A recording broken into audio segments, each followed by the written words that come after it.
నమస్కారం. నిన్న రాత్రి మన ఇన్ఫర్మేషన్ మేరకు ఒక ఆంధ్ర నుంచి వచ్చిన ఇసుక లారీని పట్టుకోవడం జరిగింది. ఇందులో AP39UZ2219 అనే లారీ ఆంధ్ర నుంచి అక్రమంగా ఇసుక ఎటువంటి రసీదులు లేకుండా మన తెలంగాణలో తోలడానికి పర్మిషన్ లేకపోయినా కానీ బార్డర్ దాటుకొని వచ్చి హెవీ లోడ్తో వచ్చి ఇక్కడ అన్లోడ్ చేస్తుండగా మనకు వచ్చిన ఇన్ఫర్మేషన్ ప్రకారంగా మనం వెహికల్ని పట్టుకొని స్టేషన్ తరలించడం జరిగింది.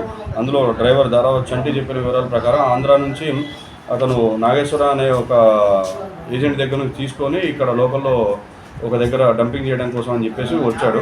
సో ఈ లోపే మనం పట్టుకొని అతని మీద కేసు నమోదు చేసి దీంట్లో దర్యాప్తు చేయడం జరుగుతుంది.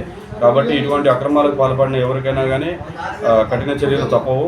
వాళ్ళు ఎటువంటి ఇసుక కానీ మరియు ఏ పేకాట కోడి పందాలు లేదా గంజాయి ఇట్లాంటి ఎటువంటి రవాణా చేసినా కానీ ఎటువంటిది ఆడించినా కానీ లేదా ఆటలో ఉన్నా కానీ కేసులు నమోదు చేసి తీవ్రమైన చర్యలు తీసుకోవడం జరుగుతుంది.